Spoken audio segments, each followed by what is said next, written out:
Back to our channel SSK craze reviews. ఇంకా completely previously movie release కూడా చాలా time అవుతుంది, బట్ మన ఛానల్ రివ్యూ చెప్పుకోలేదు. ఇప్పుడు కంప్లీట్ మూవీ అనేది వాచ్ చేయడానికి అయితే నాకు టైం అయితే లేట్ అయింది.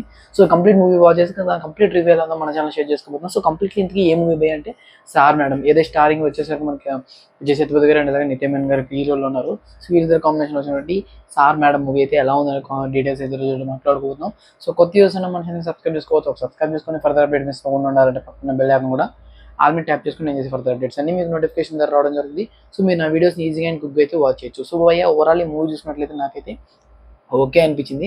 ఎందుకంటే అది కూడా కంప్లీట్లీ డీసెంట్ యాక్టింగ్ అయితే ఉంది ఇద్దరిది అయితే. సో చాలా న్యాచురాలిటీగా ఫైట్ సీక్వెన్సెస్ కానివ్వండి, ఒక ఏదైతే వీళ్ళిద్దరి మధ్య కెమిస్ట్రీ కానీ, సో ఓవరాల్ కొంచెం డీసెంట్గా అయితే మూవ్ అవ్వడం జరిగింది కాబట్టి సో ఓకే అనిపిస్తుంది మూవీ. అదర్ పార్ట్ మూవీ అనేది సాంగ్స్ వైజ్ కానివ్వండి, బ్యాక్గ్రౌండ్ స్కోర్ కానివ్వండి, ఏదైతే మనకి ఎలివేషన్ షార్ట్స్, ట్విస్ట్స్, సో ఈ విధంగా అయితే మూవీని ఎక్స్పెక్ట్ చేసినట్టు మనం పెట్టుకోలేం. ఈ కంప్లీట్ డీసెంట్ ఫ్యామిలీ ఎంటర్టైనర్గా చూడొచ్చు. అది కూడా ఓన్లీ వీరిద్దరి మధ్య కాంబినేషన్ ఏదైతే ఉంటుందో సో వాళ్ళని బేస్ అయితే ఈ మూవీ వెళ్ళడం అయితే జరుగుతుంది. So okay, one time worthable watch అని చెప్తాను, కానీ ఆన్ స్క్రీన్స్ మీరు ప్రిఫర్ చేయండి అండ్ దాకైతే మనం అయితే చెప్పం.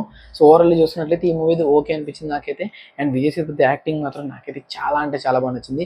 నిత్యమేనన్ కూడా దొరుకుతుంది, డామినేటింగ్ రోల్ అయితే భయంకరంగా అయితే ఉంది. సో వీళ్ళిద్దరి మధ్య మంచి యాక్టింగ్ వైజ్ అయితే డామినేటింగ్ అయితే బాగా అయితే జరుగుతుంది. సో వీళ్ళిద్దరి మధ్య కెమిస్ట్రీ కానివ్వండి, మెయిన్లీ వీళ్ళిద్దరు స్క్రీన్ అపియరెన్స్ ఎప్పుడైతే ఉంటుందో, వీళ్ళిద్దరికి స్క్రీన్ షేరింగ్ ఉంటుందో, సో అప్పుడైతే మూవీ అనేది ఆల్మోస్ట్ హిట్ అయిపోయినట్టే. ఎందుకంటే వీళ్ళిద్దరు స్క్రీన్ షేరింగ్ మూమెంట్స్ అన్ని ఆల్మోస్ట్ చాలా కొరియోగ్రఫీ అయితే మనకి డిజైన్ చేయడం జరిగింది. అదర్ పార్టీ ఏదైతే రిమైనింగ్ ఉంటాయో సో అవి మాత్రం కొంచెం బోరింగ్ అయితే వెళ్ళడం జరిగింది. బట్ కొన్ని దగ్గర మాత్రం ఇది ఓవర్ యాక్టింగ్ ఏమో అయితే కూడా అనిపించడం జరిగింది. సాంగ్స్ వైజ్ మాత్రం అంత హై ఇచ్చే సాంగ్స్ అయితే ఇందులో లేవు కాబట్టి మూవీ అనేది ఓకే అనిపించింది. సో ఎవరన్నా చూడాలనుకుంటే ఆన్ స్క్రీన్స్ మీద కాకుండా ఆఫ్ స్క్రీన్స్ మీద అయితే దీన్ని అయితే వాచ్ చేయొచ్చు. One time watchable without any expectations అని అయితే మనం